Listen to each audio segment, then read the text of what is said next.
Well, it is 6:18 on Thursday morning, and if you got some yard work done with the nice weather earlier this week, Mother Nature is going to take care of watering it today. We've got a storm coming through, and so you can see by this live look north from the Intermountain camera across the Salt Lake Valley, we've got a cloudy start to the day, but a lot of the showers we had earlier have tapered off, few of those going along and over the higher terrain, but we've got more wet weather moving in from the west. In fact, becoming widespread across the west deserts, and within the next 20-30 minutes, some of the showers filling in across Salt Lake Valley and other parts of the Wasatch Front. While farther south, you've got fair skies across much of southern Utah.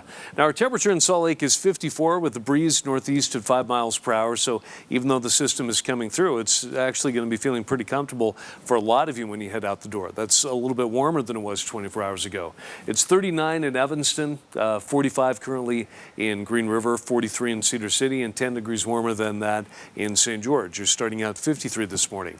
Now, our storm is coming in from the northwest. It's going to be clipping northern and central Utah today, moving east of the state by this afternoon. So at that point, the wet weather tapers off. And in the south, it'll actually stay pretty dry. At least that's the case the farther south you are, with temperatures that'll climb higher than they did yesterday. Now in Salt Lake, it'll be cooler. We're forecasting 62, but that's still pretty close to average for this time of year.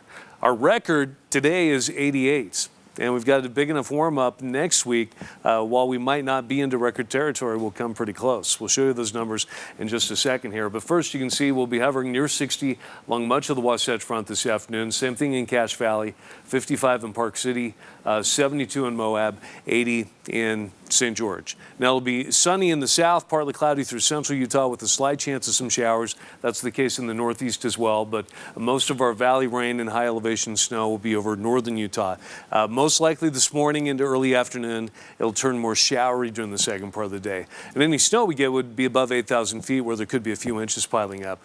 But all of that tapers off by this evening. Overnight, it'll be partly cloudy in the north. We'll drop down to 44 in Salt Lake City. Clear skies in the south with a low temperature tomorrow morning of 51 in St. George.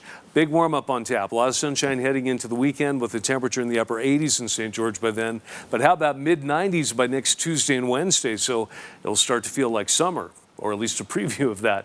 And for northern Utah, it's going to become mostly sunny tomorrow. We'll still be in the low 60s, but nice warm up over the weekend. Partly cloudy, low to mid 70s. Just about perfect for this time of year. And then going to have to start looking to get those swamp coolers and air conditioners maybe working by the middle of next week, with the temperature climbing all the way up into the mid 80s by then.